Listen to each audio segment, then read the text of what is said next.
Good evening, everybody, and welcome to Fire and Rescue New South Wales Recruitment Information Night. And thank you so much for coming into the city for this night. It makes me very proud that an organisation I've been involved in for a long time, that people are really keen to join our ranks. So tonight's all about the recruitment process and about becoming a firefighter in Fire and Rescue New South Wales. My name's Wayne Phillips. Take that photo off. I'm the Chief Superintendent of Recruitment and Staffing in Fire and Rescue New South Wales. I've been a firefighter since 1990, but tonight you're going to hear about firefighters who haven't been in for so long, about their experience about joining Fire and Rescue New South Wales and their experience so far within Fire and Rescue New South Wales. Just in case there's an emergency or evacuation tonight, we have exits at the top and to the side. That's my exit. I'm good for 30 metres. After that, I run out of puff.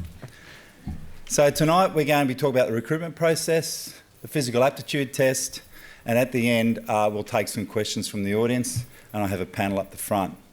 Tonight's session is being filmed, so be conscious of that. If you have any questions at the end, I'll remind you again at the end, that are quite personal in nature. It's best not to ask those out loud when you're going live to a camera, so come down and ask those later on. I'd like to hand over now to Station Officer Bill Speck. Bill's one of our Indigenous firefighters and a mentor and part of community engagement, and I'd like to have him do a knowledge of the country. Thanks, Bill. Thanks, sir. Yeah, welcome here, everybody. So I'd just like to acknowledge the traditional custodians of the land, the Darrell people that we're on today, of the Eora Nation, and pay my respects to elders past, present and in the future, and welcome everybody here today. Thank you. Thanks, Bill.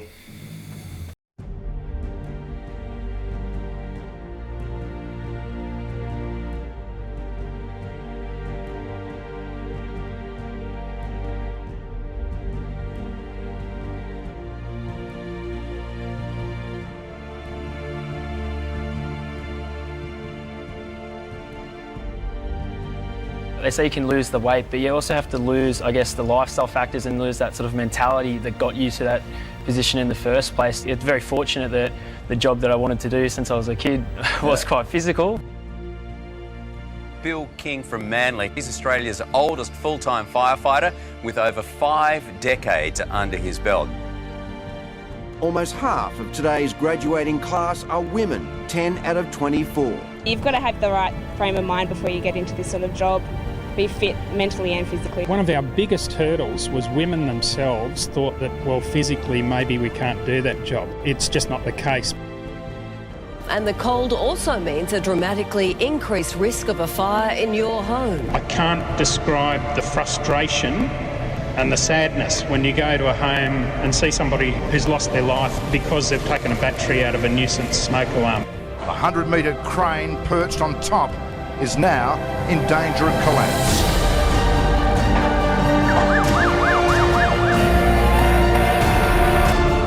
And he was left dangling and he was badly injured. Fire crews arrived pretty quickly on the scene. The fire started on the rooftop entertainment area of an 8-storey block. 127,000 litres of unleaded fuel. If that fire takes off up there, we're going to need every single one of them.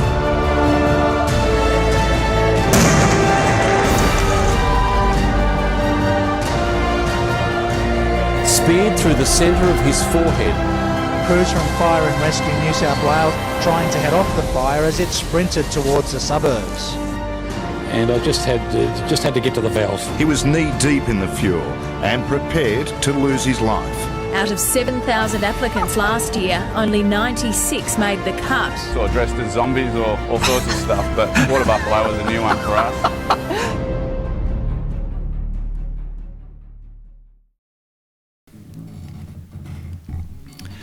So a nice highlight tape. So Fire and Rescue New South Wales, a very long traditional organisation. We've been around since 1884 as the New South Wales Fire Brigades, and in 2011 we changed our name to Fire and Rescue New South Wales to really reflect the role, the evolving role that we we do now. So at the outset, when we started for many years, our role was that of firefighting, building fires in Sydney, out in country towns, etc. But over the years, particularly in the last 20 years since I've joined, it's really evolved to include hazardous materials, rescues, medical calls, storms, floodings, etc. We help anyone, anywhere, anytime. Firefighters never ask the people where they're from or who they are when we go to help them. That's just what we do. We ensure that we train and get ready for any sort of incident that we might go to. It's not just fighting fires or attending incidents or rescuing people. It's also ensuring that we do fire prevention and education, ensuring that these things don't happen, ensuring that people are educated to put smoke detectors in their houses, know how to evacuate out of buildings, know how to protect themselves or protect their loved ones in the event of an emergency. We are a part of the community. We live in the community and we serve the community. We are looking for people who share those values with us, who want to be part of the community that they live in and also serve and protect those people. Game day is every day. So it's not just also serving the community, but it's ensuring that you're always at your best. Always at your best to ensure that you're training, self-improvement, to ensure that you are ready to respond, you're ready to attend anyone in need on any particular day. Our role's even grown more dynamic in the last few years. Our resources, our skills, our expertise now have been used in Queensland, Christchurch earthquake, Japan, and just recently the Vanuatu cyclone. Okay, our values. Our values underpin everything we do.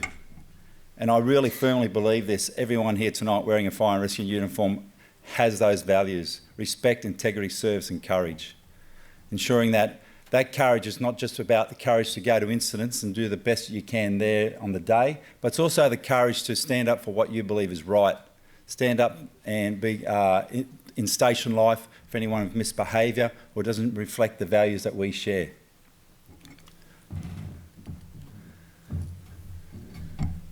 So courage is about picking out bad behaviours as well. And one of being courteous to people, getting on in teamwork, they're the values that we're looking for. It's also a positive acceptance about bringing yourself to work in a healthy and fit condition. That's ensuring that you have no alcohol or drugs in your system and that you're prepared to be drug tested while you're at work. So who are we looking for as firefighters? I can read out the whole list to you on the PowerPoint, but I want to tell you who I'm looking for. I'm looking for people who are empathetic, community-minded, teamwork people, people from diverse backgrounds, people who are willing to come to work, work as a team, think about new ways of doing things at work, and put the community at the forefront of their mind. Not only just getting ready to attend fires, but ensure they're out in the public all the time, educating, preparing them for emergencies. Fire and rescue is more than just sitting in a fire station and getting ready for fires. There's also a diverse career for anyone who wants to branch out once they become a firefighter. That's from community engagement, fire rescue, fire research and investigation, hazardous materials, education, high-angle rescue, commercial safety training and structural fire safety and building compliance. I'm encouraging anyone from diverse backgrounds who's never thought about being a firefighter before to have a crack at being a firefighter for this year. All these people at the front here, when asked about their job, they'll all come up with the same phrases. I'm just doing my job. It's what we do. It's what we're trying to do. Our old Commissioner Greg Mullins said that ordinary men and women who do extraordinary things. That's what they do every day.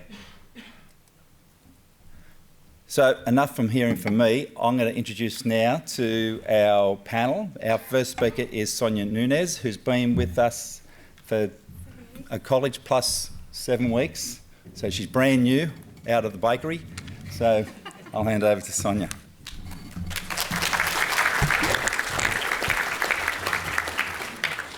Hi there, my name is Sonia Nunez and I'm a firefighter stationed at City of Sydney.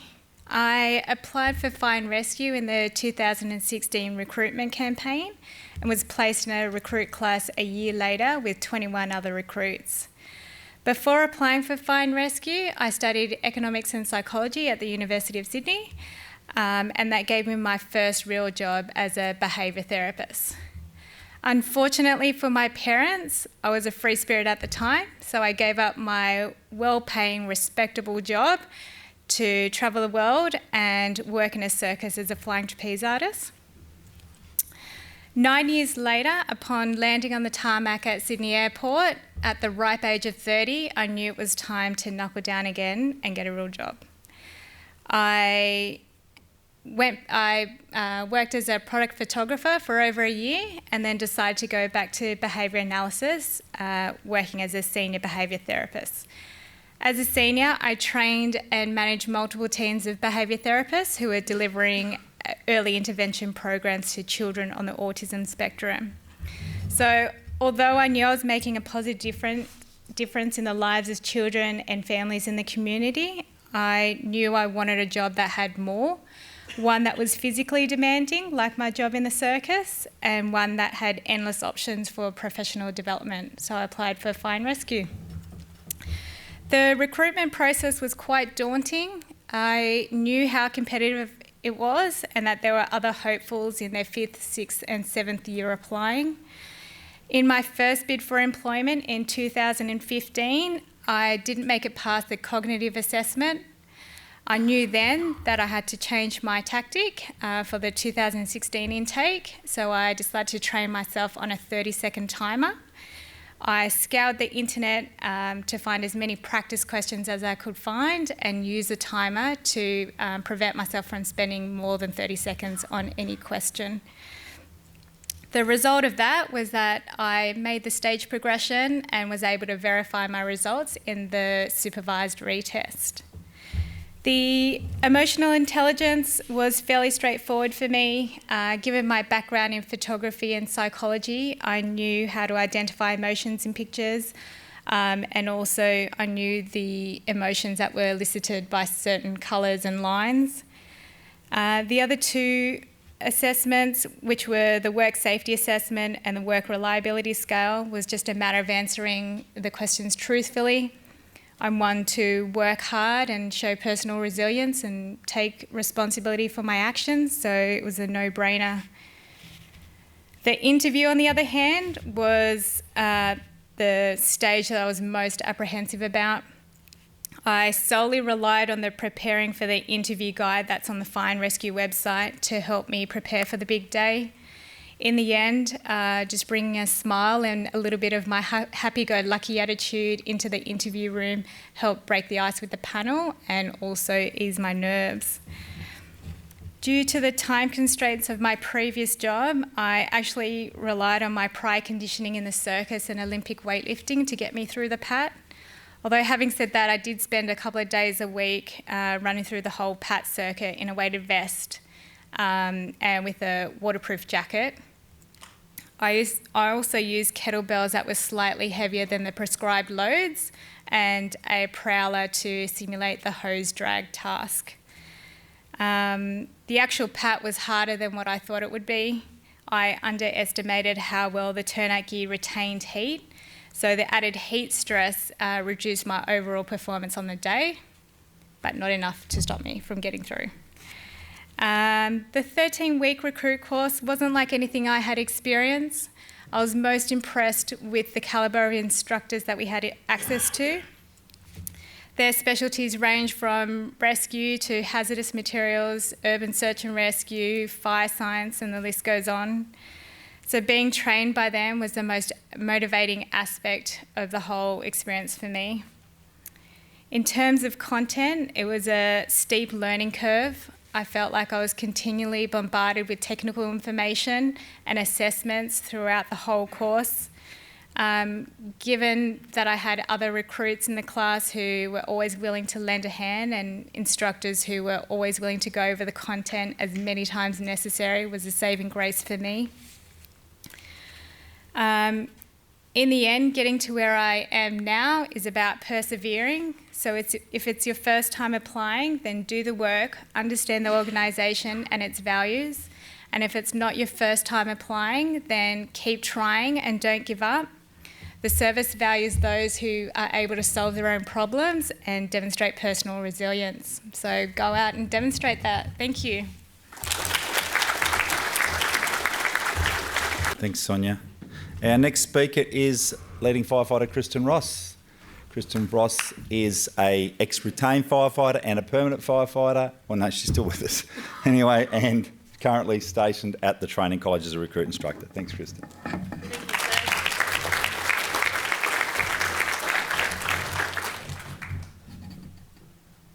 Pretty good photo, it's all right.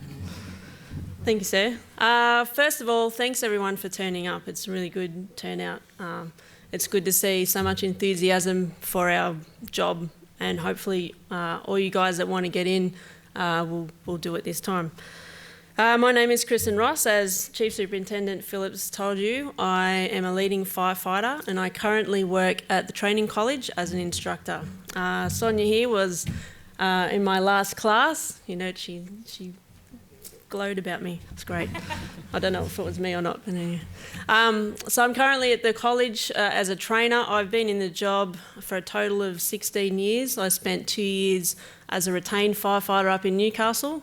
For those of you who don't know what a retained firefighter is, basically you've paid a retainer each month and you get a pager and you turn out whenever the truck turns out.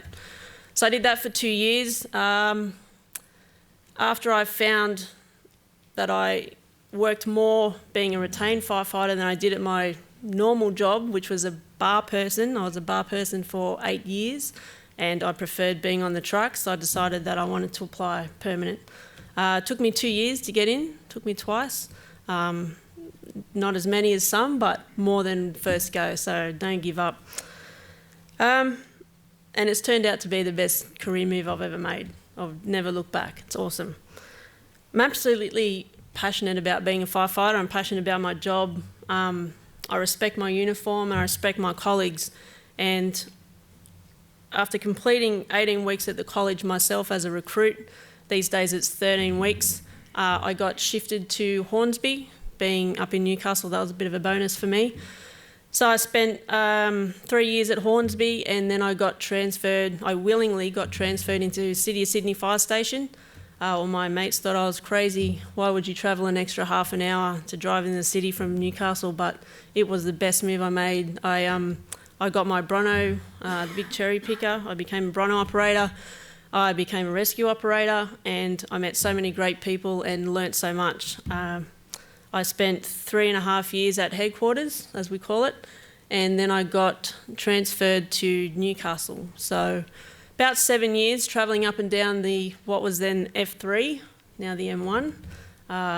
So if you don't think you're going to travel when you join this job, think again. It's just what we do. You get stationed in the city or in the Sydney area and you have to travel if you live further out.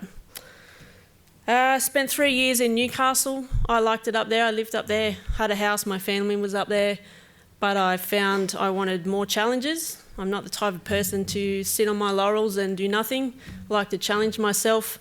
So I decided to apply as a trainer at the college. I really had no idea what I was getting myself into, and from when I was a recruit, I just thought, I'll just ask the recruit to go and find out what the answer is. Needless to say, it's a lot harder than what I expected. And I was a little bit worried there for a while because I don't have a teaching background. I'd taught people in surf clubs, bronze medallion, that sort of thing, but I don't have a teaching background. So I was quite worried about how I would teach normal civilians to become firefighters. After about 6 or 12 months, I found out that I was quite good at gaining people's respect and encouraging them to be the best firefighter they can be. So I've been there for 4 years and I've thoroughly enjoyed it. There are many opportunities in Fire and Rescue New South Wales. You not only have to be a firefighter on the back of the truck for your whole career, there's training, there's urban search and rescue, there's fire investigation, there's bush fire officer, there's so many varied places you can go in this job to get different experiences. So don't join with a narrow mindset of becoming a firefighter for the rest of your career. Expand it a little bit. In saying that, the recruit course is very challenging. You heard Sonia say 13 weeks of basically getting information crammed into you. It's challenging. You need to be resilient. You'll hear that word mentioned quite a bit. It's basically 8 days a week, 5 days, 8 hours a day, 5 days a week, and you go home, you have dinner, you go to bed, you get up, you do it again. And family sort of gets put on hold a little bit. You might have to travel distances to get to the college. You just do it. If that's what you want to do, if that's your passion, then you just do it. So as a recruit, you'll be expected to follow certain rules. We are a rank organisation, as you can tell. Sir down there, Chief Superintendent. We have our Assistant Commissioner up the back. I'm a leading firefighter. We have station officers. We're a rank-based service. And to work in our organisation, you need to uphold our values that were mentioned earlier. Respect, integrity, service and courage. So as a recruit, we set high expectations for you. We set rules and regulations and we expect you to follow instructions. So I don't think it's going to be a walk in the park. It's not the military, but there are going to be certain aspects that if you're not used to conformity, you might have a bit of trouble with. I'll just finish off with my next adventure. I've just been promoted to leading firefighter in May, so I'm going to leave the college. 4 years has been long enough for me, I think, to impart my knowledge. So I'm going to go back out to station. I'm going to keep improving my skills and learning my new rank. So I might not see any of you at the new college, if that's where you go, but hopefully I'll run into you out at station land. So good luck to everybody. Keep trying and good luck. Thank you.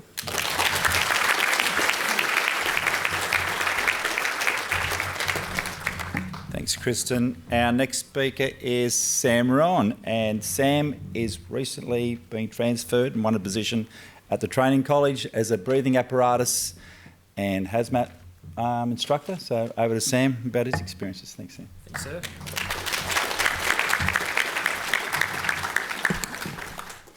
As mentioned, my name's Sam Rowan. I'm a qualified firefighter, so that's my rank. I've been with the organisation for 5 years now. I too, like the others, didn't get through on my first attempt. I applied back in 2008 for my first application. I kind of did it a little half-heartedly, not knowing how competitive it was at the time. I hadn't done enough research.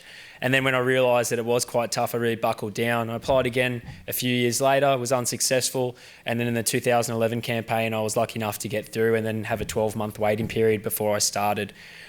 People can get quite disheartened when you do get that sort of reply email saying that you're unsuccessful at this stage and to encourage you to apply again.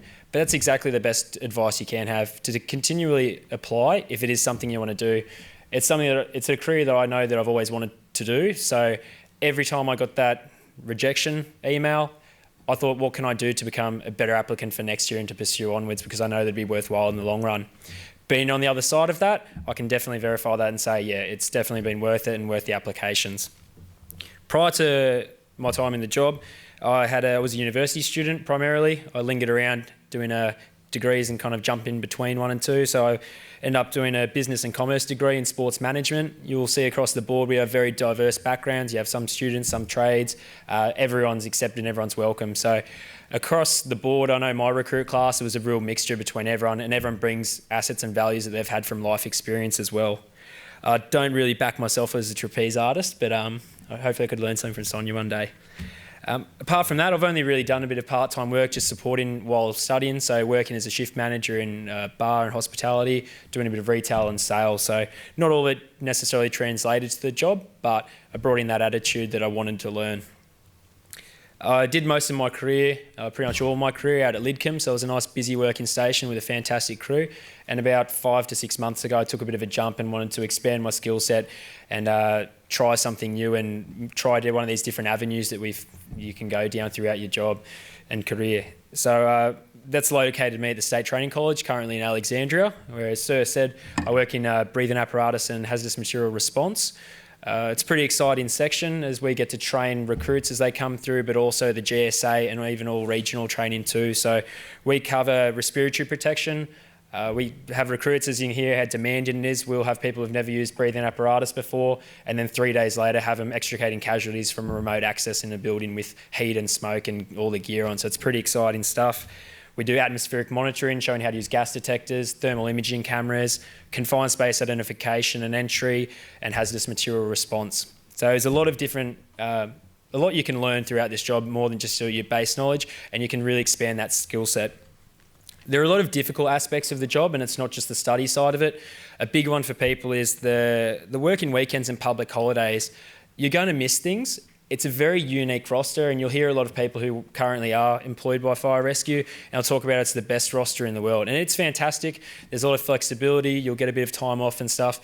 But you're running a very different roster to everyone else in your life. You'll have days where your weekends are your Mondays and Tuesdays when everyone else is at work, and then you'll be working on those Fridays and Sundays or Saturdays. You'll be working on Christmas, you'll miss football matches, you'll miss your kids' school events. There's a lot that you actually will have to sort of miss out on throughout, which can be quite straining on friendships, be straining on relationships, and it's something you need to sort of try and make work. But it's something to keep in mind, not coming into this job and having that expectation that, yeah, I'm just going to make the job work for me, I'm going to pick and choose my days, as we're a 24/7 organisation that you're going to be available for. So just something to keep in mind, but at the same time, I wouldn't trade it for anything. Another difficulty is possibly the graphic nature that you can get exposed to is quite tough. Generally speaking, most of our call-outs are responding to people who are going out and just see them on their worst day, whether they've got a house fire with all their earthly possessions in it, they've lost a loved one within that fire at an accident, you've gone to a horrific motor vehicle accident. So there's a lot that you can actually get exposed to on a daily basis. Depending where you're stationed is how frequent that will happen, but throughout a long career, it's inevitable that it will. There are a lot of great avenues though, and a lot of great resources to help with that. I know we have the chaplain and we have a lot of psychological services available made to firefighters and firefighters' families. But another big one is also going to be your crew. The camaraderie you'll build at a station level with your station officer and with your other firefighters will be basically like a family. I know that a lot of my experience, that just having a bit of a debrief with my crew and my platoon after an incident's been the best thing for me to process thoughts and sort of manage a bit of stress. My expectation of the job was that it was going to be the best job in the world, and it's exceeded that expectation on a daily basis. There's not many people can say that they have come into work or never not wanted to go to work. I've gone in with a smile every day and loved every minute of it, but I didn't have a clear expectation of what it was. It was a lot more, and never really understood the complexity of what it entailed to be with Fire Rescue New South Wales. A lot of people put it as basic, thinking that, you know, you rock up to work and you spray the wet stuff on the hot stuff, and that's it, and that's what you do. It's not really it at all. It's a little bit of it, but there's so much more that. Like Sir said, it's expanded out, covering rescue, hazmat response, the different aspects and avenues you can go down. But even just at a basic station level, I have people ask me continuously, oh, what do you do when you don't get call-outs at the station? And you can talk for limitless amounts of time about everything you get up to. Working on things like skill development will be done on a daily basis. You get involved in preventing campaigns, going out and speaking to schools. I always get thrown under the bus because my boss always liked to introduce Fireman Sam, which has never outgrown me, and the kids are severely disappointed when they realise I'm not actually the cartoon. It's something I'll just have to deal with. But it's something I always knew that I wanted to do. I had an expectation built up that it would be fantastic and I'd be able to go in and help people, and it's just exceeded that on a daily basis. And beyond that, it's really allowed me to have a growing appreciation of the organisation and respect for what every firefighter and what the organisation does as a whole. As you heard from previous speakers, the training college is extremely intense. It's been condensed. Ma'am Ross did it at 18 weeks and it's down to 13 weeks at the moment. So it's been condensed and there's so much information. It's a really exponential learning curve while you're there, and we try and fit so much in. Unfortunately, that's not where it ends. Once you leave there, it's continual skill-based development and knowledge as well. Your first step is getting familiar with just station life, with your new crew, with the truck, and just getting a feel for how the job works. As we are a rank structure, it's not just based on time served, but also as far as modules and study as well. To receive your first stripe or qualified firefighter, it takes a minimum of 2 years and a certain amount of study to be done with that. It does take a fair bit of study and a bit of diligence to get through those modules as you're responding to calls while you're at work too. It's not like you get a designated study time. Throughout that, you'll cover all your fundamentals to improve your knowledge and your skills, so things like ventilation strategies, fostering a positive image within a public environment, suppressing urban fire, and salvage and overhaul.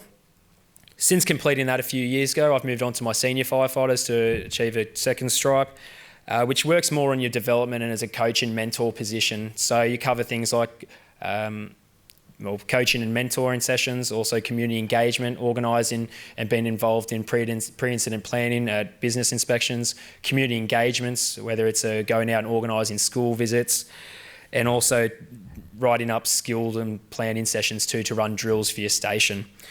So once you leave that college, that's not where it ends. It's a continuous learning curve. There is a minimum requirement of reaching QF, so you will be doing continuous study, and then from there it is limitless. There's so many different avenues you can go down, whether it is education and training. I know we'd recommend that, with fire investigation, or you want to do extra rescue or anything. So there's continuous study, and you can always work better every day to make yourself a more better and appropriate firefighter. The best advice I can say for you is just to keep applying and to keep at it. If it's something that you want, then you'll definitely chase it. For those who are successful throughout this campaign, I know that I will be. Unlike some of the instructors, I will be out at the new academy at Erskine Park, so I probably will see a few of your faces. Make sure to say hello. But otherwise, good luck to everyone throughout this application process, and if not, try again. Thanks, guys. The next generation. My next speaker is Station Officer Kevin Smith. And Kevin's been with Fire and Rescue since the 90s and is currently stationed in southwest Sydney and Busby. Thanks, Kevin.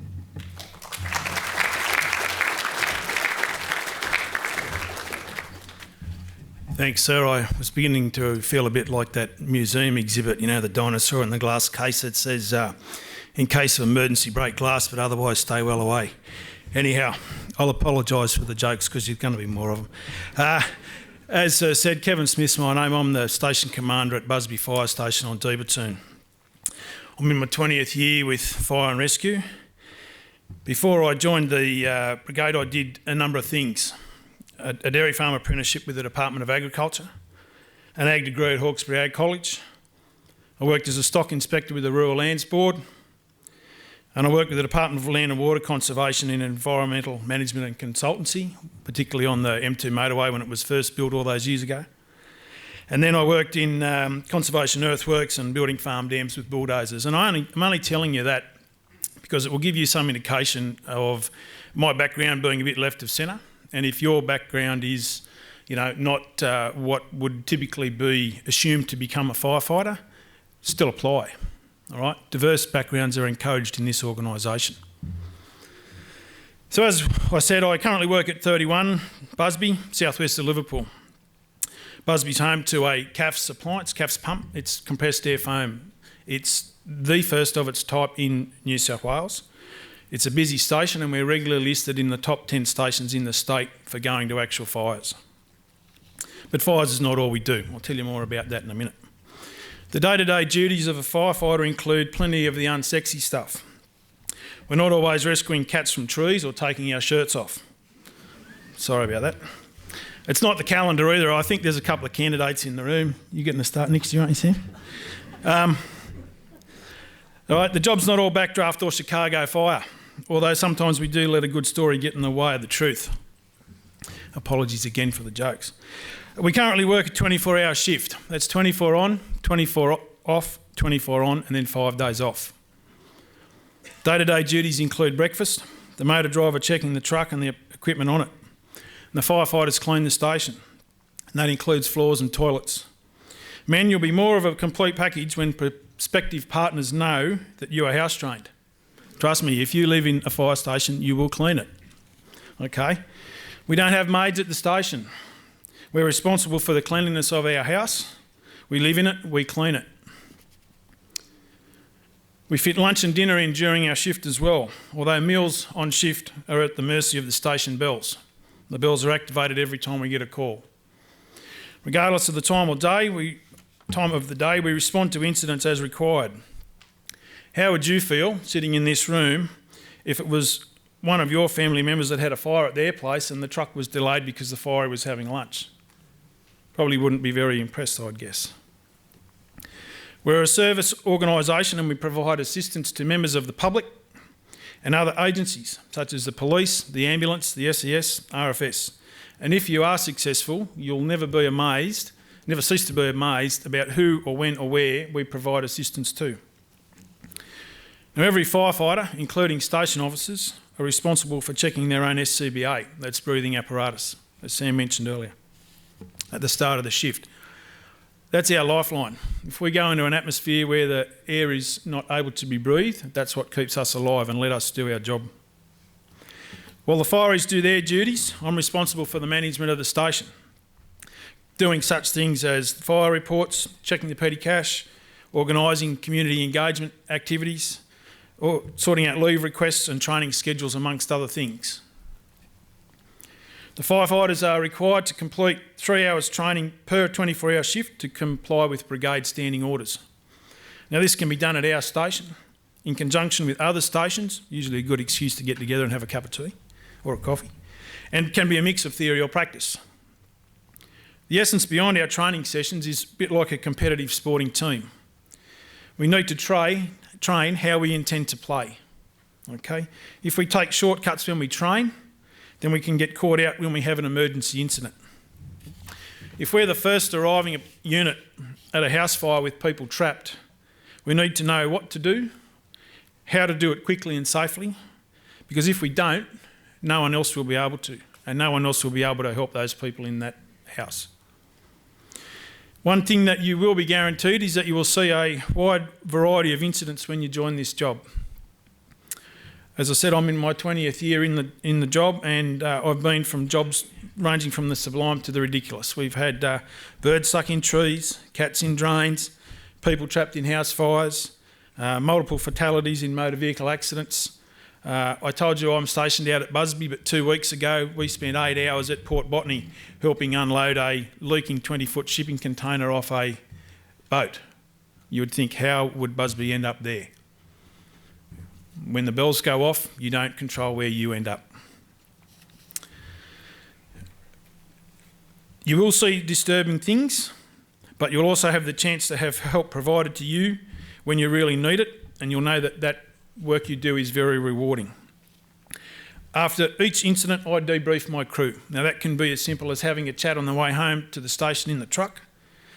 We can have a bit more of a formal debrief over a cup of tea at the station, and if necessary, we have the brigade chaplain, we have brigade's occupational psychologist, and we have external service providers that are not only available to you when you join the job, but also to your family once you have joined the job. And they do a pretty good job, because there will be times when you see things that you need to talk to people about it. Your station commander will be your boss, your confidant, your hardest critic, and your biggest fan. As a new firefighter, the most important thing you need to do is to listen to your station commander and keep them happy. That can be through displaying initiative around the station, being reliable at jobs, being able to follow instructions, and being trustworthy. Being keen and fit is also useful for new firefighters. Now, firefighting is a great job, and you've heard some people here tonight talk about it, and there'll be question time at the end. I'm sure we'll help reinforce that. It can have its moments like any job, but I don't think you'll find a better place for camaraderie and teamwork. The job can be tough, but we have some fun along the way. Good luck with your application.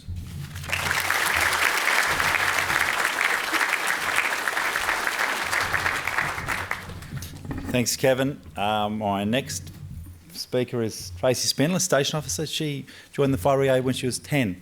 So at the same time as you. I'm looking good for 90, aren't I? First of all, I'd just like to congratulate everybody for their interest in what I think is the best job in the world, and I'm really excited to talk to you about my experiences tonight within Fire Rescue New South Wales since joining at 10. I stood alongside Station Officer Kevin Smith over 19 years ago as a excited, nervous recruit at the college, and here we are together now about to embark on our leading station officers program to become an inspector. I studied PE teaching when I left school and decided very quickly I didn't actually want a career as a teacher. At the time that I joined Fire Rescue New South Wales, I was working in a group home looking after kids with a disability. So I currently relieve from Forestville Fire Station, which is a hazmat, a hazardous materials station. Forestville is located on the Northern Beaches. I spend most of my time relieving out of different stations in the Northern Beaches because that's the zone that my station's in. But I also travel all over Sydney covering absences for other station officers if they're on annual leave or if they're sick. I've travelled to Katoomba, to the Central Coast, to Newcastle and down south to St Andrews and Campbelltown. I love relieving because it means I get to work with different people every day. Some people I've never met before. I can arrive, the bells go off and I jump in the station with a crew. I don't even know their names. Okay, so I find that really interesting. But it is exciting working with different people and working in different station areas because it's fascinating the way different things do actually happen in different areas. So back in 1996, when I was researching recruitment with what was then New South Wales Fire Brigade, there were 3 things that were really important to me as criteria for my new job.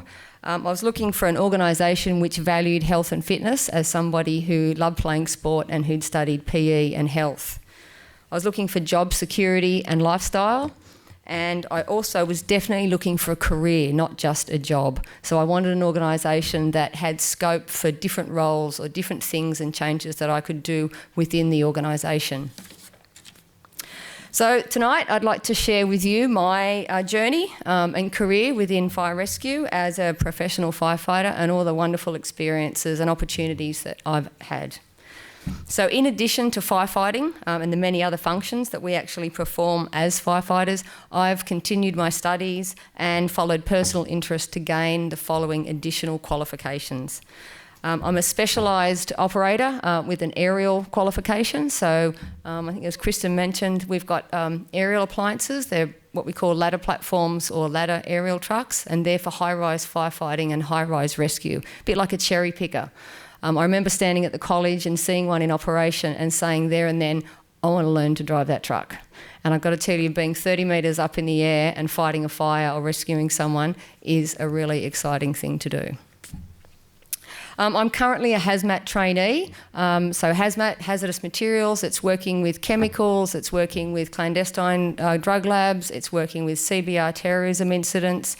So at a hazmat station, we still turn out to all the normal firefighting calls, but we've got a specialty that we turn out to as a hazardous materials specialist. So I'm hoping to complete my studies with that pretty soon. It's a geeky subject, studying chemicals and chemistry, and it's something I definitely wasn't very good at school, but in the firefighting context it's actually really fascinating. I'm an emergency management lecturer in our commercial safety or ComSafe division. So as the junior firefighter, I was always the one that got put forward to do all the talks to the schools and the community groups that we go and speak to about how to look after themselves in their centres. I wanted to pursue a career or pursue an interest, if you like, with lecturing, and I wanted to learn a little bit more about emergency management. So I studied emergency management on my days off, and since 2007 I've run thousands of courses with our ComSafe division, lecturing people 2-hour lectures from how to use an extinguisher or how to run an evacuation, right through to 2-day courses for emergency teams responses on sites like mines, vineyards, and remote rural sites where, you know, we're teaching people the confidence and competence to actually run their emergency on their site if they ever have to. I'm a peer support leader, so you've heard a little bit about tonight about some of the not so glamorous side of our job. I've been able to combine my passion for mental health and connection with people by joining our peer support team. I've been a peer supporter since 2013, and it's a voluntary role, and it involves assisting with critical incident debriefing, with helping develop awareness in firefighters about mental health and about how to build resilience. Fire investigation. Now, although I didn't work within our specialised fire investigation and research unit It was always an area of the brigade that I was interested in. When I became a station officer, I was trained up in fire investigation, because one of the roles of an officer once the fire is out is that it's your job to determine the cause and the origin of the fire. And it's a really fascinating skill to have to use the particular skills of investigation to actually put the pieces back to the puzzle of how, why and when the fire actually started. My experiences as a firefighter has led to a number of other opportunities outside of the brigade. Now, these have included emergency management lecturer for an external company outside the brigade. I worked as a firefighter on Hamilton Island up in the Whitsundays, and I work as a teacher within O10, which is TAFE New South Wales, and that's within the firefighting section. It's great working at TAFE because it's been a while since I've been through the recruit college. So as a lecturer at O10, I get to see all the latest information that's coming through for people that wanting different packages and qualifications on firefighting around Australia. Station officer, firefighting operations are at a task level. Okay, so the fireys get in and they do the work and they solve the problems. A station officer is less hands-on and stands back a bit, and they do the command and control and look after the fireys and make the decisions that the fireys actually have to do at the task level to solve the problem at the emergencies. An inspector's role is the coordination and command of up to 100 firefighters or more to manage an emergency incident. That's what I'm currently training for and studying for. It's a really daunting and challenging thing for me to be going for that role, but it's something that I'm hoping the 19 years that I've had as a professional firefighter will help me with. One of the things that I love the most about my job is the incredible opportunities and experiences that I've gained along the way while still being an operational firefighter. And I hope that through sharing my journey that you're able to see an example of just one of the many directions that your career as a firefighter can take. I wish you all the best. Thanks very much.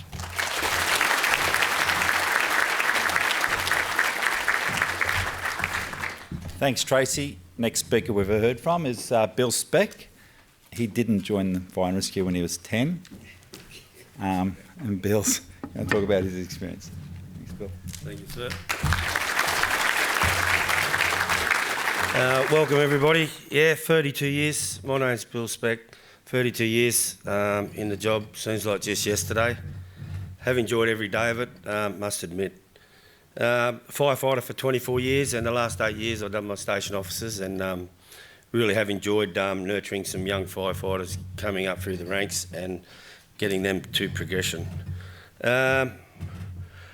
Just over the last couple of years, I've sort of changed tact with my job, and I've joined the community engagement unit team. It was just another thing that I thought I'd challenge myself and do. So I took on the role as the Aboriginal liaison officer. We go out in community engagement. We engage the community. We spread our fire safety messages, and we try to prevent the fires before we actually have to put them out. So how do we register that? I don't know, but I'm telling everybody that I prevent more fires than they put out. So it takes me right around the state. I also started an Aboriginal IFARS, Indigenous Fire and Rescue Employment Strategy, an alternate pathway through to get into fire and rescue in New South Wales. That's been going for 4 years now, and that's a bit of a passion of mine. A great job, 32 years. Every fiery that you'll talk to loves their job. They're very passionate about their job. It's a career well worth pursuing. If it's the first time you go for it, good luck. If it's the 4th or 5th time, even better, more luck, okay? Don't give up on the dream. Like we said, I won't take too much of your time up, but it's a great organisation to work for. You get a great family out of your work. You enjoy going to work. It's a passion. So that's my story, and it's just another view on the variety of opportunities within fire and rescue in New South Wales. I've enjoyed my career, and it's been a privilege to be part of an organisation that takes pride in serving the community while striving to improve the diversity of the workforce to best reflect the communities that we serve. So good luck. Thank you. Thanks, Bill. I just want to thank everyone on the panel for giving their stories tonight. And at the end, you'll be free to ask them questions that and hopefully they can answer for you. Okay, so we're here actually now to talk about you joining Fire and Rescue and the process around that, and all the nuts and bolts about the application process. So on the 1st of November, we open our books for a 2-week period to come and join Fire and Rescue New South Wales. The first part of that application process will be to apply online. That'll be a upload of your driver's licence, and this year we've introduced 2 targeted questions. Those 2 targeted questions are an opportunity for you to talk about some skills and attributes that you are able to bring to Fire and Rescue New South Wales. This is the first time we've done it this year.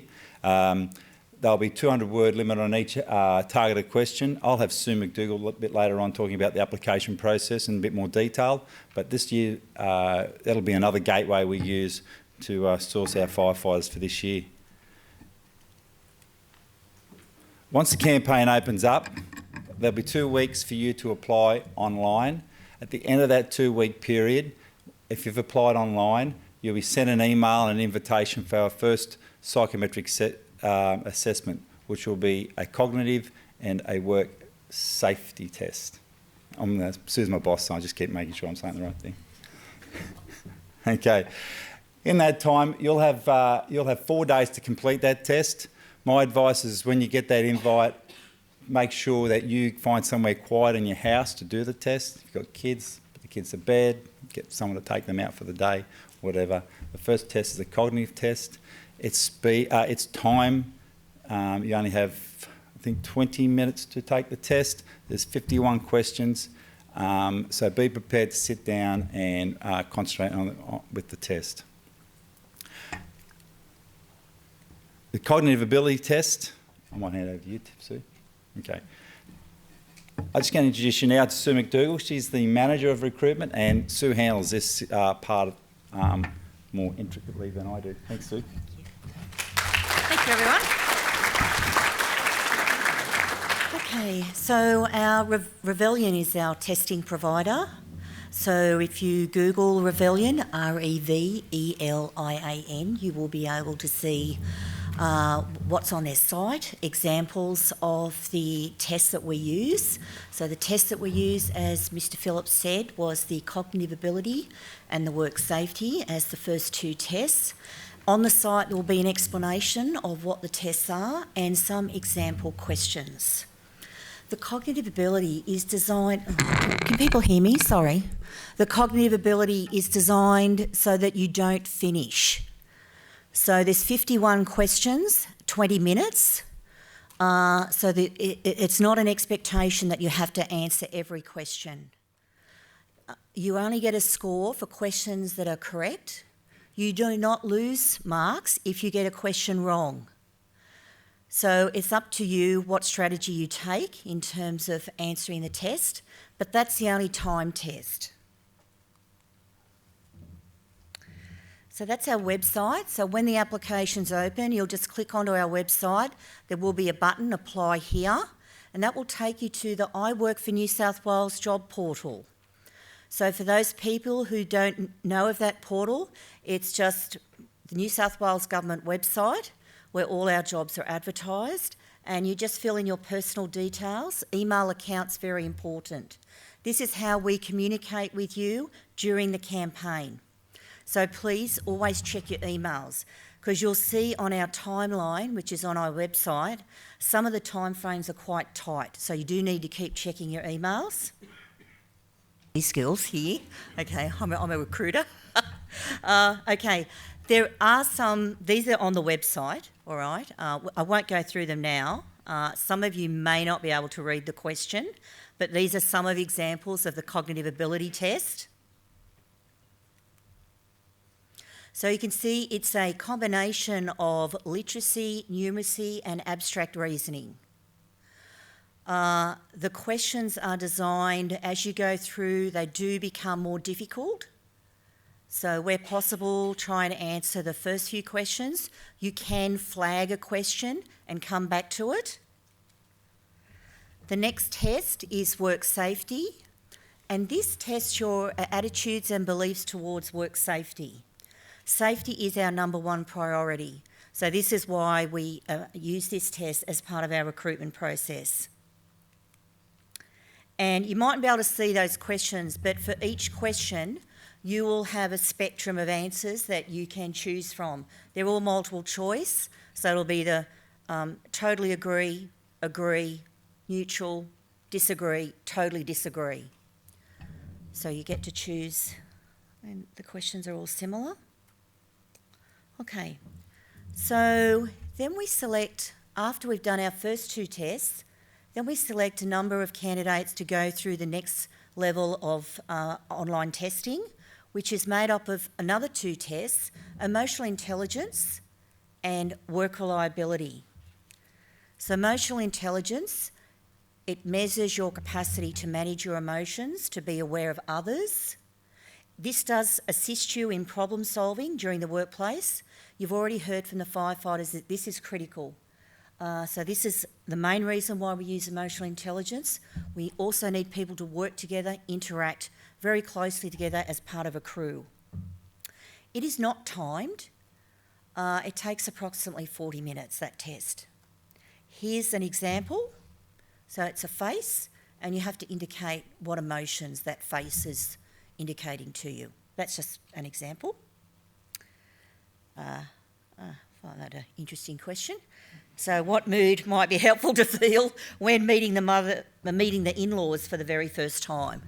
Okay, I know what I'd be doing. That was a long time ago, by the way. Okay, so emotional intelligence. So this is about Tom, situation at work, and how is he feeling when presented with that situation. Okay, the work reliability test, like the work safety test, assesses your attitudes and belief towards unproductive workplace behaviour. So we want people to turn up on time, be reliable, good employee, follow our code of conduct and ethics. We don't want employees who come to work drug affected or with alcohol. So that's what that test assesses. Once again, it's not timed, and you will have options of choosing the spectrum of answers that I mentioned earlier in the other test. So if you get through all those four tests, then we will select a number of candidates to go to the PAT. And we have Mark here talking about the PAT.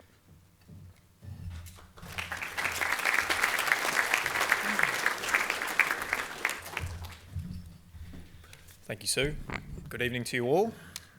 It's my job, my privilege this evening to tell you about the physical aptitude test and how it applies to your application here at Fire and Rescue New South Wales.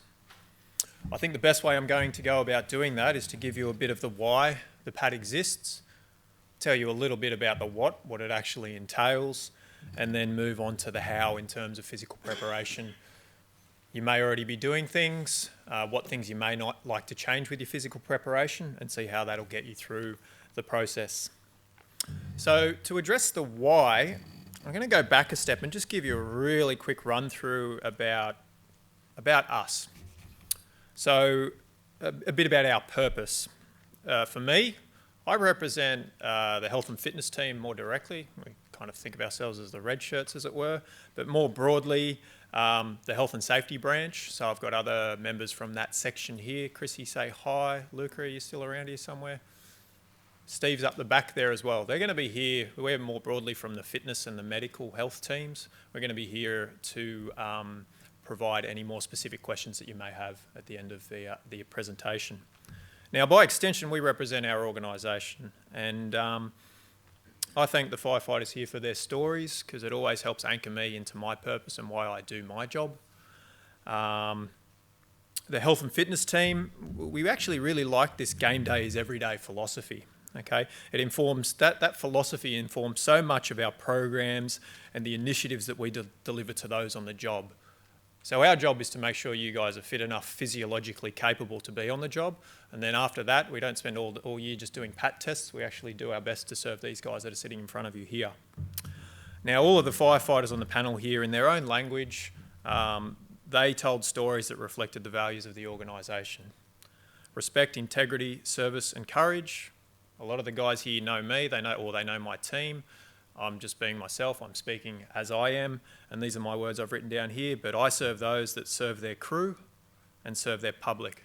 We're from the Health and Safety branch. It's already been mentioned by Sue that safety is one of, if not the guiding principles of the organisation. And this is where I get to the point. The PAT exists for your safety. If you're not fit enough for the job, you put your crew at risk, you put the public that you serve at risk. That's why it exists. And as the name of the campaign suggests, life first. We all had to sort of buy into the name of that life first title, such as the culture of our organisation. We went, oh, what's that all about? That's a bit esoteric or something. But yeah, I subscribe to that term, life first. Who's seen on the website stage 1, 2, 3 PAT videos? Hands up, please. Great. You're well across a lot of the what it's all about. Visually, you'll see a lot of physical information in terms of what gear that you need to deal with. If you see a jerry can, you kind of know how heavy a jerry can is, yes? If you see a cylinder, you might have an appreciation of what that involves. Those that haven't seen the video, do yourself a favour and get on that website. Now, the PAT determines those that are physiologically capable of doing the job. And it's determining the inherent physical requirements of a modern day firefighter. I'm going to quote Firefighter Ruin here. He said, you don't spend all your time putting the wet stuff on the red stuff. As the name of our agency suggests, we're Fire and Rescue New South Wales. We went through a 3-year body of work with the University of Wollongong around 2010 to determine a specific and valid testing battery. It was a massive body of work. And on the back of that, I've got about 800 pages of reports sitting on my desk that give you all the information about it, and it's been published as a leading standard for emergency first responders. For those that want to look it up, look for the authors by the name of Taylor et al., Journal of Occupational and Environmental Medicine. So the video I'm about to show you will show you how we worked with our workforce in the development and the validation of this PAT test. This video that I'm about to show you, we released it in 2013. It was used as an internal communications piece to engage our workforce, and I think it's perfectly suited to giving you a bit more of the why and the what about the physical aptitude test. The new Fire and Rescue New South Wales Physical Aptitude Test, or PAT, is the result of firefighter expertise, response profiling, and science working together to develop one of the most valid physical employment standards in the world. Led by the University of Wollongong Centre for Human and Applied Physiology, the PAT Review Project has been looking into the unique physiological demands placed on firefighters during emergency response in today's climate of increasingly varied and complex incidents. The changes the emergency services have seen over the last 30 years, both in operations and technological advances, have just been remarkable.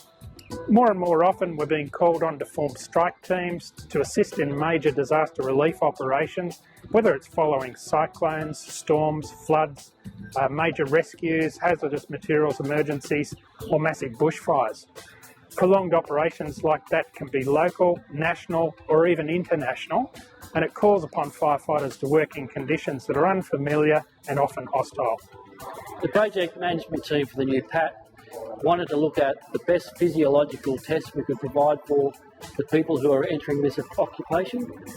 And as a senior firefighter in this organisation, I wanted to ensure that we got the best people for the operational capability that was required. The University of Wollongong research team conducted focus groups at 11 stations across regional and metropolitan New South Wales. We then compiled a list of the critical and physically demanding tasks performed by firefighters. This task list was then refined and validated from an organisation-wide survey from which we received over 1,000 responses. University of Wollongong researchers then went into the field with Fire and Rescue New South Wales subject matter experts in rescue, hazmat and firefighting to observe these operational tasks and measure their physiological demands.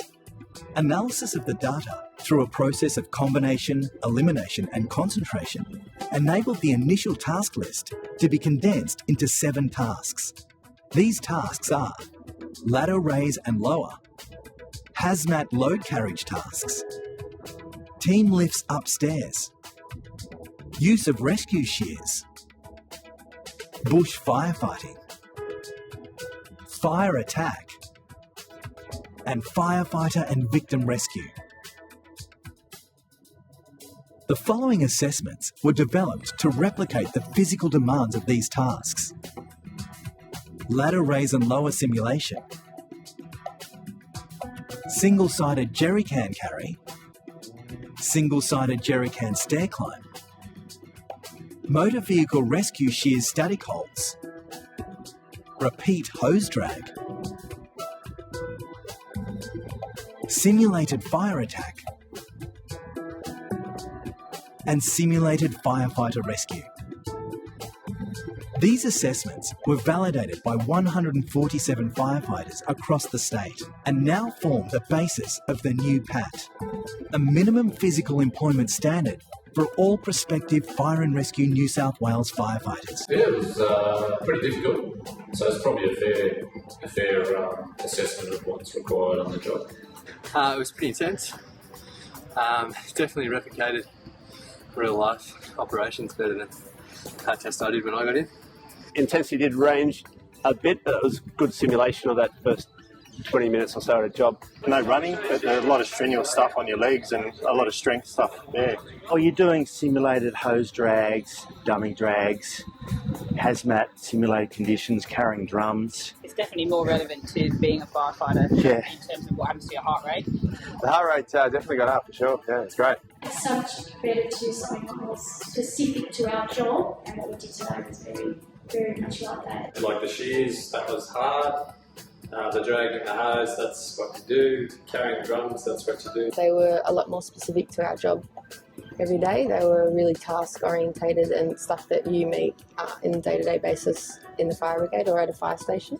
When you did the beep test, your heart rate goes very gradually up, but actually on the fire ground, your heart rate goes up very quickly, and then it can come down a bit, and then it goes up a bit, and it goes down a bit, and that simulates, the test that we just did definitely simulates that a lot better.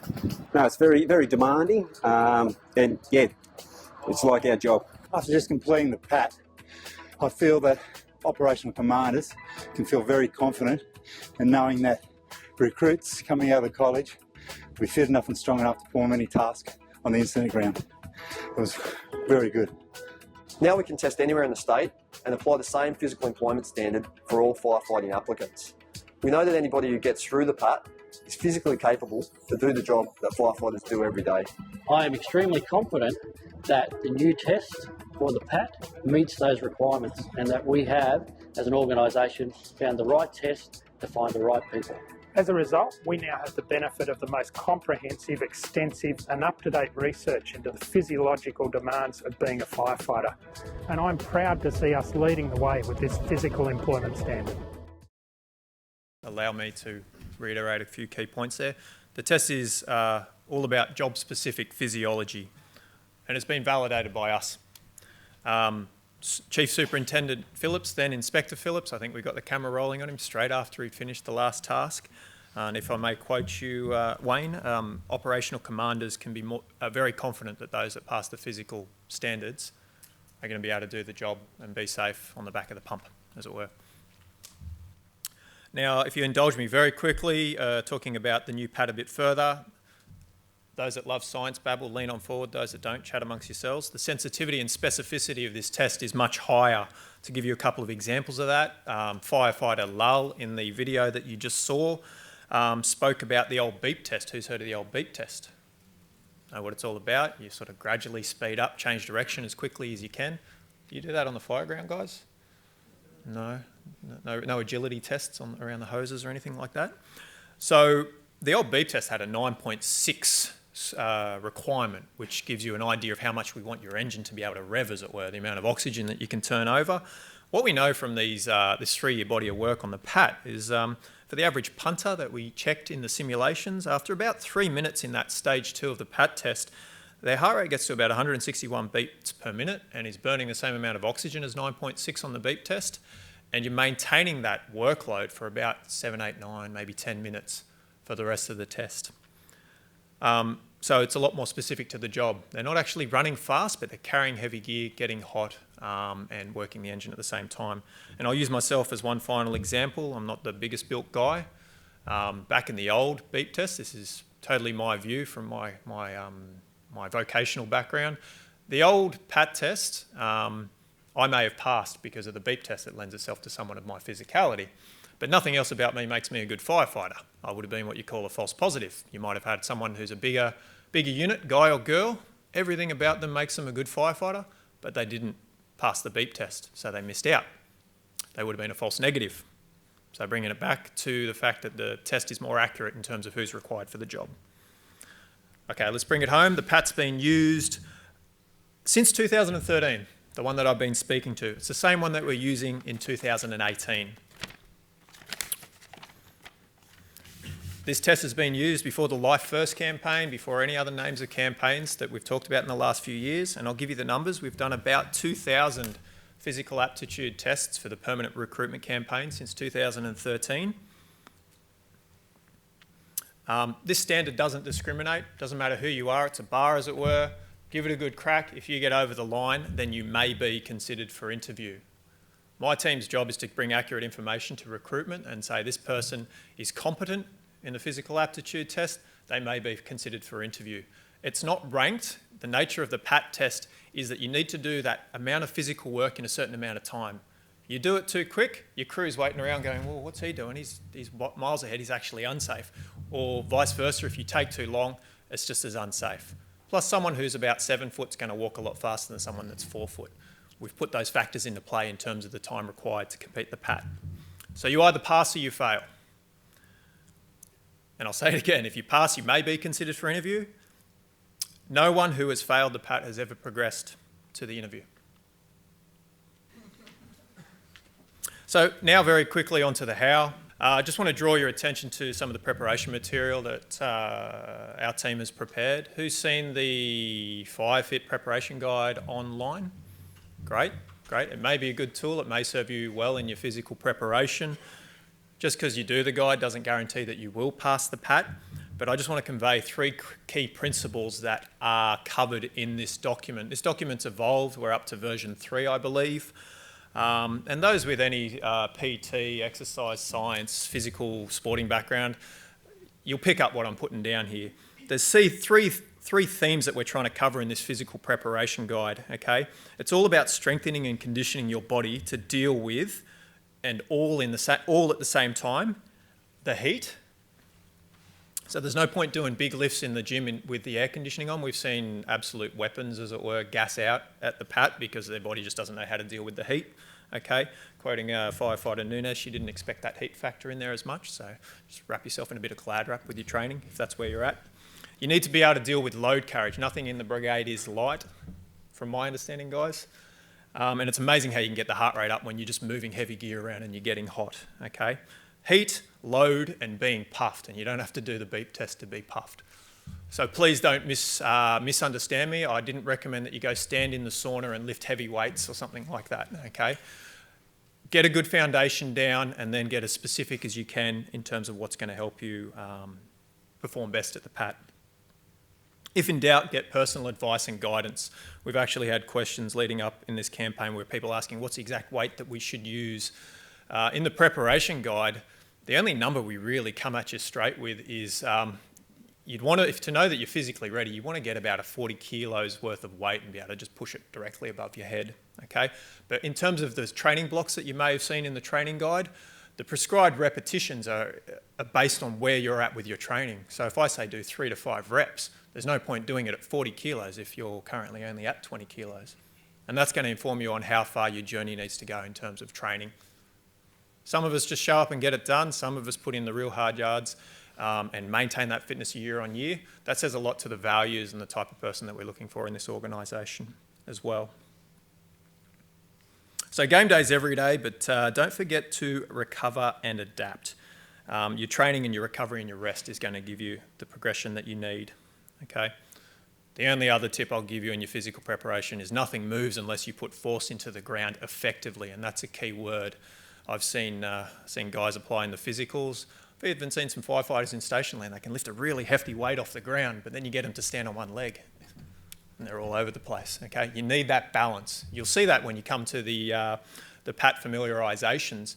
The ladder raise simulation doesn't behave like an Olympic bar in the gym. You need both arms to work together to get that weight overhead. If your left arm and your right arm are arguing with each other, you might wear yourself out more than necessary. This is the only slide I like to play karaoke with. You need to provide a current medical certificate.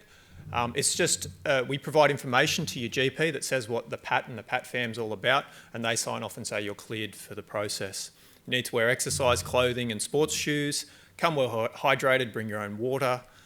You must do this PAT familiarisation, which is effectively a safety briefing. That's the first 3 days of the 11 days my team's going to be out there. And you can't do the PAT FAM and the PAT on the same day. We want you to make sure your body gets that final little bit of information, goes home, prepares, comes to game day and performs as you want to perform to get the job. So from the Health and Safety branch, we wish you all the best in your application. We look forward to seeing you out there, and we actually enjoy seeing you when you're out at station, because these guys are our customers. They serve you guys. Okay, all the best.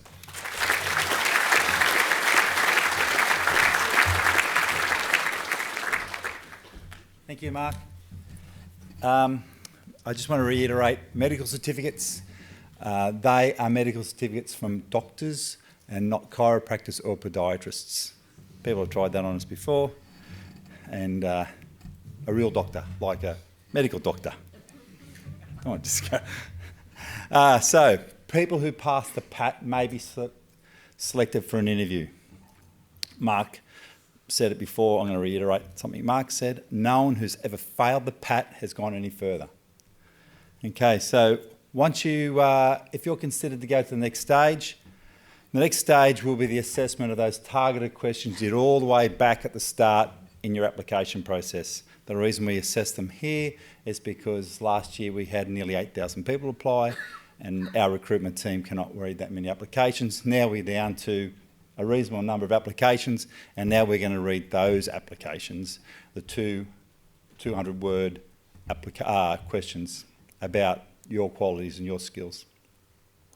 The next part of that, then, those people who get through that stage will then be invited to interview. Now,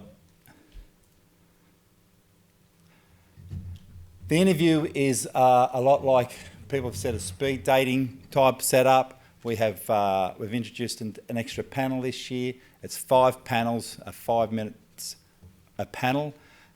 We've introduced a panel with community member involved. It's important that we not only reflect the community, but the community can be a part of our recruitment process.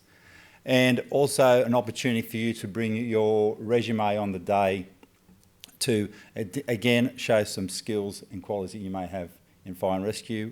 We haven't had that real opportunity in the last few years, so it's an additional opportunity for this year. Also on the day, we do an online verification test. That's the cognitive test again with Rebellion. You do that on our premises at where we have the interviews, and that's to ensure that you're the person who did the test way back at the beginning of the application process. We've had instances before where people may not have been doing the test at the beginning, but we want to make sure that you did the test. So if that test shows a big significant difference on results, you don't progress any further from that time either. At the completion of the interviews, what we do then is have a medical assessment. I'm not going to go into the medical assessment right now. What we've got here tonight is we've got Chrissy and Luca, who are from our medical team, sitting down the front. Medical issues can be quite private. I don't want to, have you air them here. I'm just saying that if you've got a broken femur or you've got a dodgy shoulder or some other ailment that you think precludes you from Fire and Rescue New South Wales, come down and ask them first. They can talk to you about what information you may need to provide to our doctors, and find out that we may be able to accommodate whatever you may have. So come down, don't preclude yourself automatically because you have some sort of medical condition. After the medical condition, if you get through all of that, then we do an offer of employment. Okay, that's a letter sent out to you. I just want to reiterate something that we said earlier on before. You probably noticed that this recruit campaign is a little bit longer distance from the last one. Recruit campaigns depend on when people retire from fire and rescue. It's just human nature. We've got to slow up at the moment, so we haven't needed so many recruits, so the recruitment campaign slowed up. When you get accepted into Fire and Rescue New South Wales, it doesn't really mean that we're going to take you the following week or the following month, okay? It may take 12 months before we give you that final call to say, yep, remember that way back then when you did that application process? Are you ready to start? And we'll give you a call and get you ready to start. With time schedules, hopefully the first class that comes out of this recruit application process hopefully will be the first class to commence at our new training college out at Erskine Park, which is somewhere out on the M7. I haven't been out there myself, but we get a new college built out there and we're moving out of Alexandria. In candidates who then get through employment, get offered a job, then we'll commence at the 13-week course. And after that, with a bit of luck, you'll stand at the Erskine Park Training College, graduating with your new fire station that you've been assigned to, written in your back pocket somewhere, ready to go and turn up for work. I just want to mention about our people here tonight up the front and a few of our volunteers here. We have an alumni network now. For anyone who's thinking about joining, needs a contact, come down and introduce yourselves, and they can give you some tips on how to join, or tips on what their experience in joining fire and rescue, a mentoring type role. So I encourage you to come down and speak to them.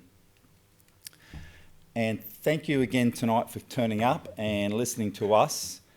I am now going to open it up to you for questions. So a couple of things. Remember, it's being taped, videoed, recorded, whatever you say these days. If you'd like to ask a question, please stand up. And I have a number of fireys around the auditorium. We'll come down with the microphone, nice and clearly, and then we'll progress from here with the questions. So feel free. Don't be shy. Got one? Thanks. Hey, good evening.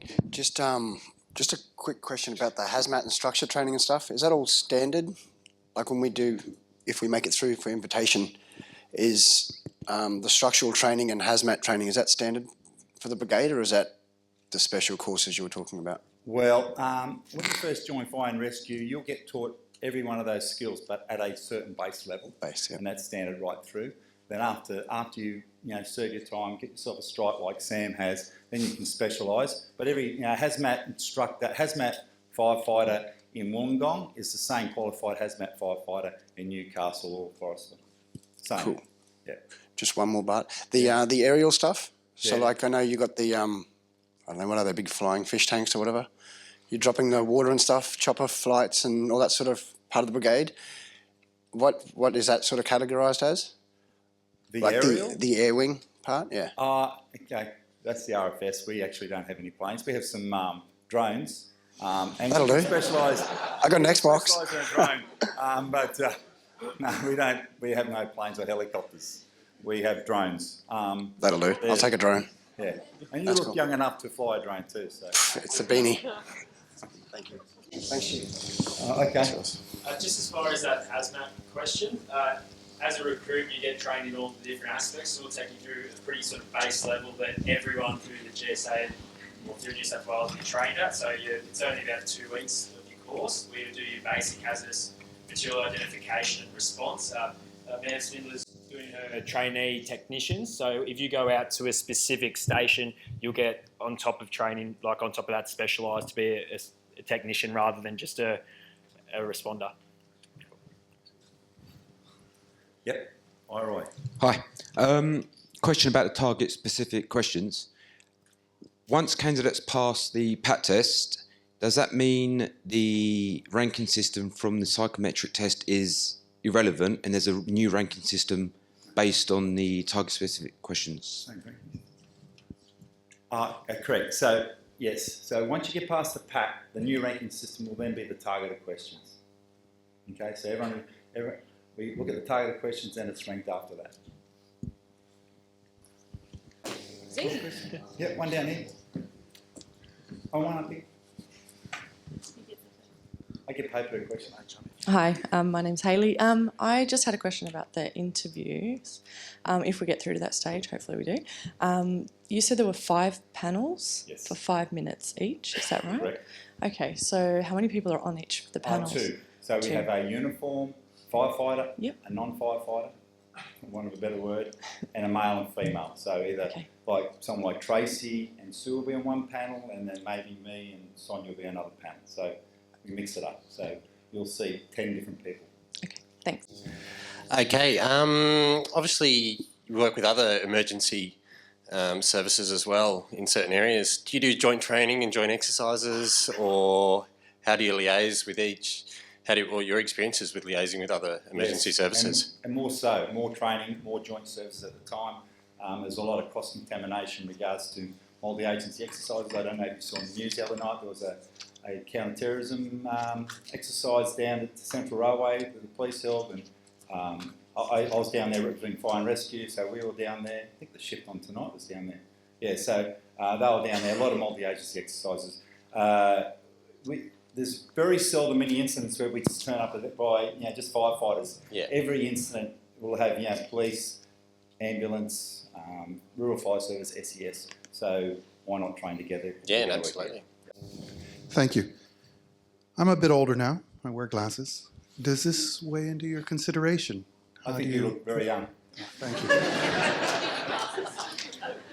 I'm too vain not to put my glasses on. Wait a minute. No, you look great. So I'm seeing images of this breathing apparatus that you have to wear. Do you recommend you go with contacts? You gotta. I got sand. Is that an issue at all? So when you come in for a face fit for your breathing apparatus, with the previous sets that we had, the Drager P30s, you would actually get a prescription mask for yourself that you'd take to a station. Whereas now with the new MSA Ergos, they've actually got a fit in that they can put, and they'll give you a prescription to fill out, and you can get lenses to put inside of that. So having glasses, it won't affect you at all with that. Yep. Thank you. Evening, guys. Thanks for tonight. A couple of quick questions. The 13-week course, assuming you're successful, are you living on site at Alexandria, or you get the opportunity to come home? There's no accommodation. So when the college moves to Erskine Park, you make your own way there, provide your own accommodation, find somewhere to live, or if you live in Sydney, travel to Erskine Park.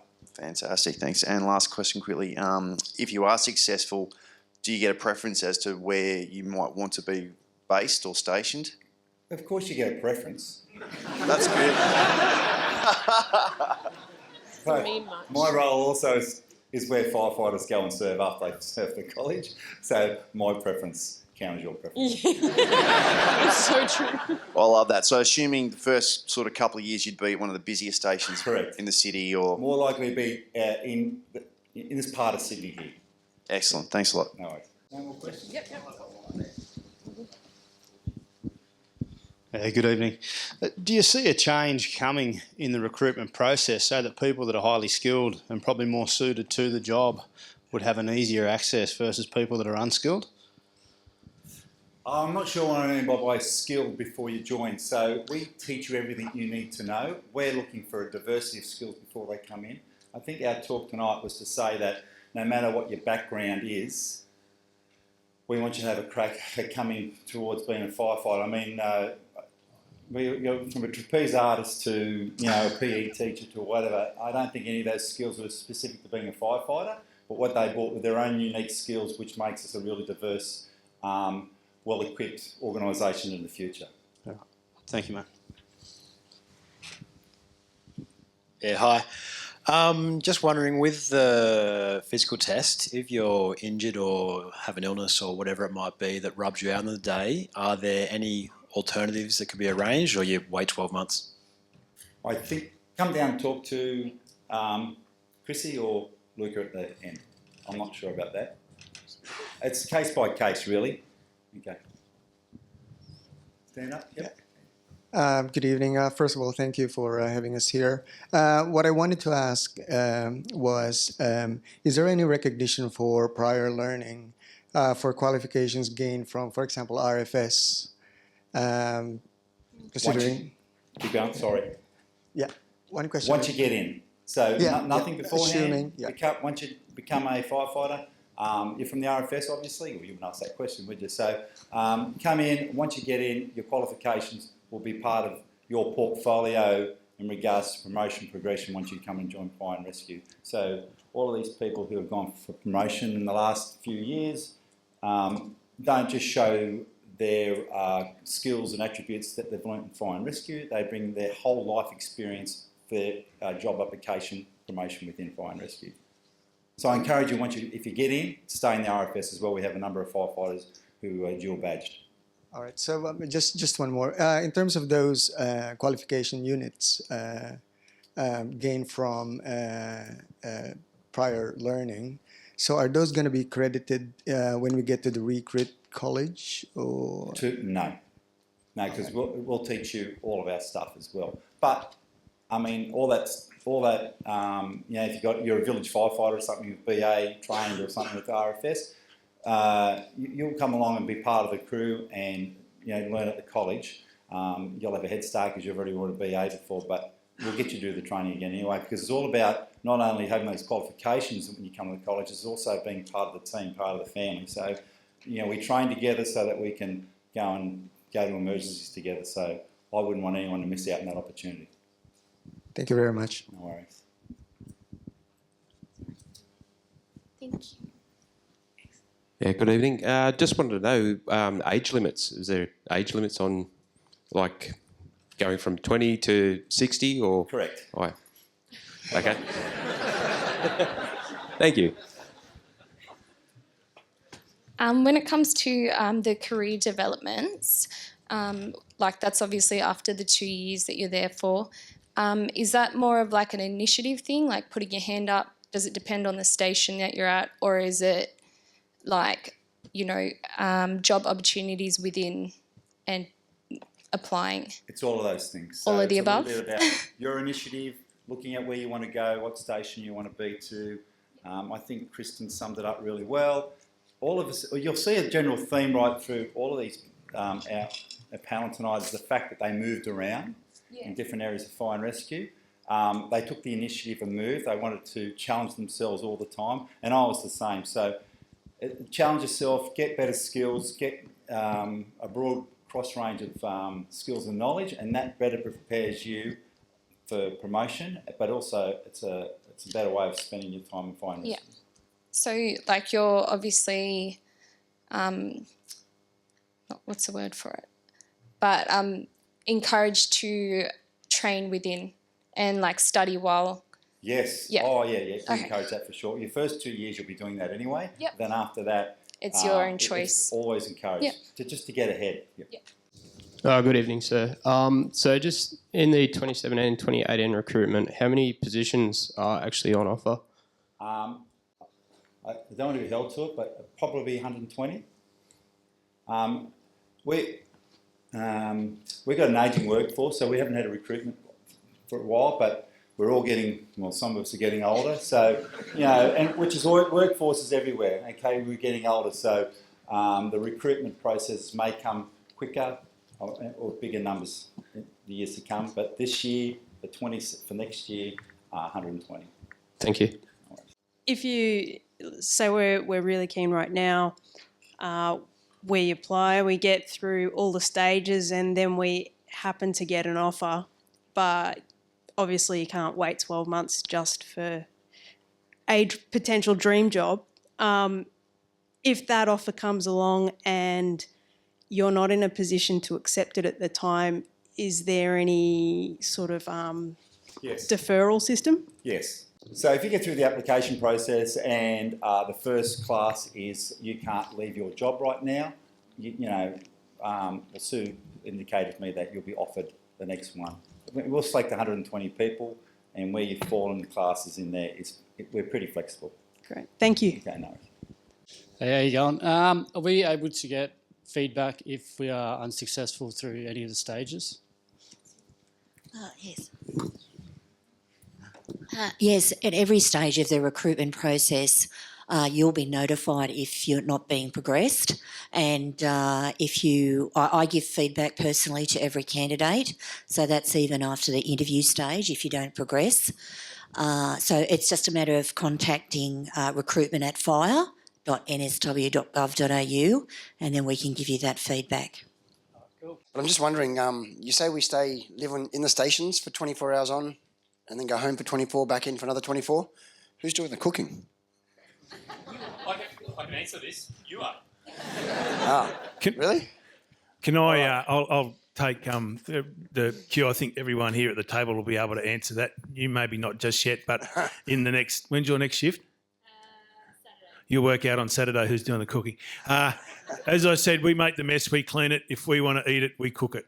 And as a station officer, quite often cooking is a good way to bond with your crew. Telling a story out of school. He's not here. I got a young fella on my shift. He couldn't cook toast.